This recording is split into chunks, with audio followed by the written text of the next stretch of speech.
Hello everyone, তোমরা সবাই কেমন আছো? আশা করছি তোমরা সবাই খুব ভালো আছো, আমিও খুব ভালো আছি।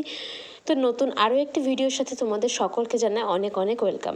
তো আবার একটি নতুন ভিডিও নিয়ে, স্পেশাল ভিডিও নিয়ে আমি চলে এসেছি। তোমরা মিনি ব্লগে দেখেছিলে যে আমি আমার বিবাহবার্ষিকীর দিন একটা বুফে কিনছিলাম, যেটা কিনে আমার বরকে গিফট করব বলে।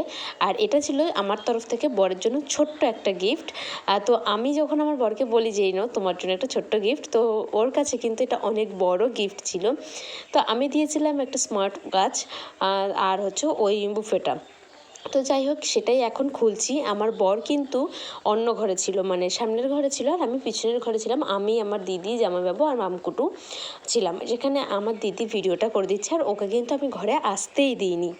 তো যাই হোক, এখন এটা কিভাবে লাগাতে হবে না হবে সেটাই আর কি পরিকল্পনা চলছে। কেননা এর আগে যেহেতু আমি কখনো স্মার্ট ওয়াচ ইউজ করিনি এবং আমার পরিবারে কাউকে আমি ইউজ করতেও দেখিনি।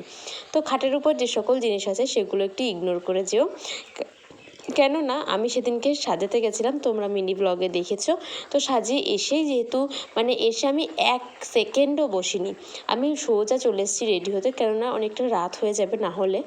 আর রাত হয়ে গেলে দেখবে কোনো কিছুর অতটা ইন্টারেস্ট থাকে না। হ্যাঁ থাকে, যেগুলো বড় করে হয়তো অনুষ্ঠান করা হয় সেগুলোর অবশ্যই ইন্টারেস্ট থাকে। তো আমি বারে বারে পিছনের দিকে দেখছিলাম, কেননা আমি ভাবছিলাম এই বুঝি চলে আসলো মানে তোমাদের দাদাভাই আর কি। তো সেই দিক থেকেই আর কি আমি বারবার পিছন দিকে তাকাচ্ছিলাম যে ও না চলে আসে, যেহেতু আমি এটা সারপ্রাইজ ওকে দিয়েছিলাম। তো সেই কারণে আমি ভাবছিলাম যে ও চলে না আসে। যেদিনকে এটা ডেলিভারি দিয়েছিল আমার কাছে সেদিনকেও সেই সময় কিন্তু ও বাড়িতেই ছিল। তো আমি ওকে বুঝতে দিইনি যে কি এসছে না এসছে। আর আমি যে পার্সেলটা নিয়েছি ও কিন্তু জানেও না, ওকে বলেছিলাম ঘরে একটু বসো আমি আসছি। আর যখন কোনো পার্সেল আসে, এটা তো সবার ফোনেই হয়, মানে সবাইকে ফোন করেই তারপরে আসে। তো সেরকম আমার ক্ষেত্রেও উল্টোটা হয়নি, আমাকে ফোন করেছিল আর ফ্লিপকার্টের নাম্বারটা দেখে আমি বুঝতে পেরেছিলাম যে এটা ফ্লিপকার্ট থেকেই ফোনটা এসেছিলো।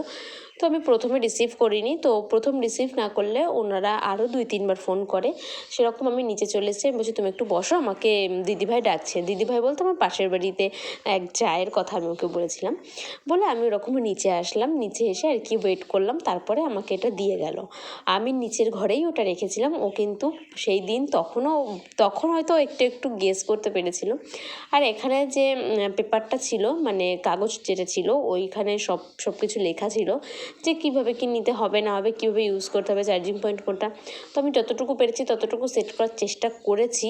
তারপর আমি ওকে যখন গিফটটা দিই তখন ওকে আমি বলেছিলাম যে আমি যতটুকু পেরেছি সেট করেছি, যদি ভুল হয় তুমি ঠিক করে এটাকে সেট করে নিও। তো আমার মুখ দেখে তোমরা বুঝতেই পারছো যে আমি অতটা ভালো বুঝতে পারছি না যে কীভাবে কী করতে হবে। তো যাই হোক, চলো এখন মেন উদ্দেশ্যে যাওয়া যাক, বিবাহবার্ষিকীটা সেলিব্রেশন করা যাক, চলো।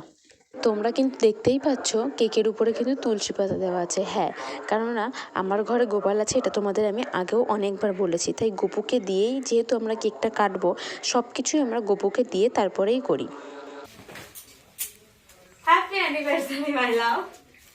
I'm very happy you stay with me like this forever. Love you. তো তোমরা আমার প্রপোজটা দেখলে আর আমার এন্ট্রিটাও দেখলে আর আমার বরকেও দেখলে, আমার বর কতটা লাজুক। অ্যাকচুয়ালি প্রথম থেকেই এরকম লাজুক। তারপরে আমি যে ওকে স্মার্ট ওয়াচটা গিফট করেছি সেটাই আর কি ওকে পরিয়ে দিচ্ছিলাম। তো আর ওকে বলছিলাম যে দেখো আমি কিন্তু সেট করতে পারিনি, তুমি একবার সেট করে নিও। যাই হোক, ভিডিওটা কিন্তু আমার বাবা ধরে দিয়েছিল। তো এবার আসি কেক কাটার পর্বে।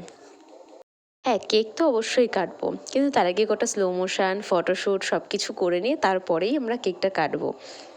আর আমার বরকে আমি একদিন বলেছিলাম যে আমার না একটা পলা আংটির খুব শখ। আমার বর আমাকে ইয়ার্কি মেরে বলেছিল দেখো আমি এই মুহূর্তে পারবো না, কদিন পরে তোমাকে দেবো।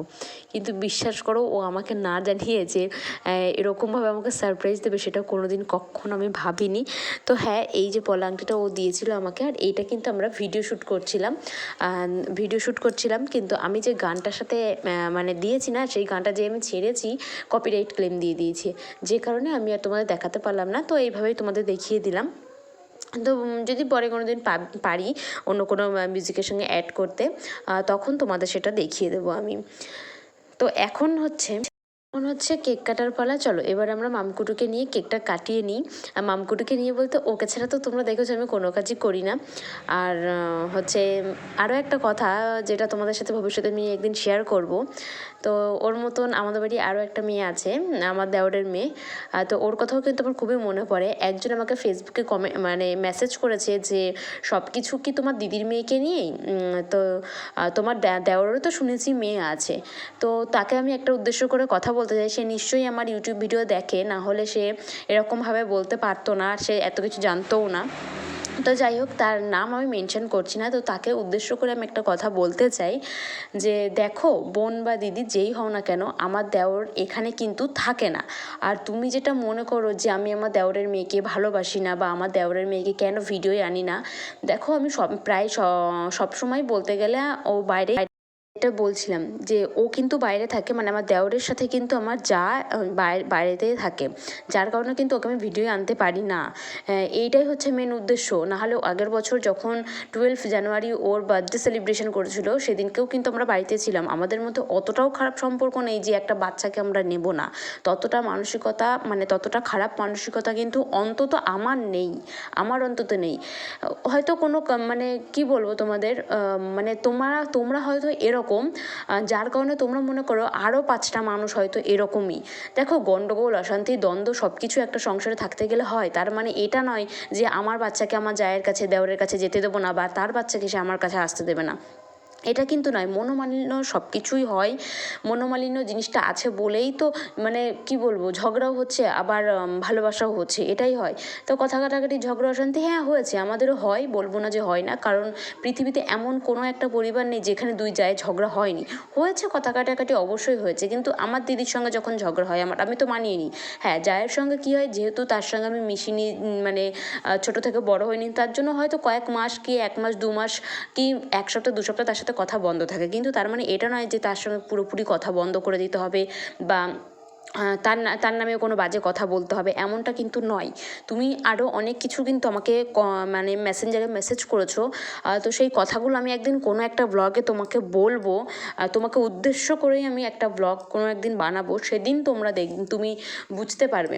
তুমি আর আমার যা বাড়ি আসলে আমার জায়ের মুখ থেকেও তোমাকে আমি শুনিয়ে দেবো একটা কথা, যে ঝগড়া অশান্তি সব কিছু হয়, কিন্তু তার মানে এই না যে ও আমার সাথে কথা বলে না বা আমি ওর সাথে কথা বলি না, এটা কিন্তু না। তাই নেগেটিভটা একটু মাইন্ড থেকে তোমরা চেঞ্জ করো, পজিটিভ মাইন্ডে আসো, দেখবে জিনিসটা অনেকটা ভালো। আর আমি যতদূর জানি তোমরাও কিন্তু একটা না, দুটো না, 3টে যা তোমরা, তাই তোমাদের মধ্যে নিশ্চয়ই এরকম হয়, বা তোমাদের মধ্যে না হলেও তুমি হয়তো পায়ে পায়ে লাগিয়ে ঝগড়া করো, এটা করতে পারো, নাহলে তুমি এরকম কেন বলবে? আর অহনাকে কেন ভালোবাসবো না, সে তো আমারও একটা সমবয়সী মেয়েই হয়। সে হ্যাঁ, তাকে আমি জন্ম দিই, দেওরের তো মেয়ে। আর আমার যদি মানে মন মানসিকতা ওরকমই থাকতো না, তাহলে আমার যে দেওর আছে, যা আছে, আমি কিন্তু সেটা সোশ্যাল মিডিয়ায় বলতাম না, ঠিক আছে? আর পিছনে একটু মশারি টাঙানো আছে, তোমরা ইগনোর করো, কারণ মামকুটো ঘুমাচ্ছিল ওই জন্য। তো যেটা বলছিলাম, আর কখনো কোনো দিনও আমার যা বা আমার পরিবার বা আমাদের বাড়ির মেয়ে অহনা বা আমার দেওরের সম্পর্কে যেন তোমাকে কোনো কিছু বলতে না শুনি। আর তুমি যে আমাদের গ্রামেরই লোক সেটা কিন্তু আমি খবর পেয়েছি এবং আমি কিন্তু সেটা জানি, তাই তোমাকে আমি কিছু বলছি না, ঠিক আছে? নাহলে কিন্তু বিষয়টা অনেক কিছু হয়ে যাবে। আমার পরিবার, আমার দেওর, আমার যা, আমার জায়ের মেয়ে, মানে আমারও মেয়ে, তো তার কি হলো, তাকে আমি আদৌ নেব কি না, তাকে আমি নিই কি না, আমার জায়ের সাথে কথা বলি কি না, তোমার তো জানার দরকার নেই, ঠিক আছে? তো আমি বলি আমার পরিবারের সাথে আমার পরিবারে তুমি কোনো রকম কোনো মাথা ঘাটবে না। আমি কিন্তু বারবারই একটা কথা তোমাকে বলছি। তো এটা নিয়ে আমি অবশ্যই নেক্সট পার্টে একটা ভিডিও বানাবো, যে ভিডিওটা দেবো সেখানে আরও অনেক কিছু আমি বলবো, এটাতে যতটুকু সম্ভব আমি ততটুকু বলছি। তুমি বিগত কয়েক মাস ধরে কিন্তু আমার পরিবার নিয়ে অনেক সমস্যা করছো, অনেক সমস্যা।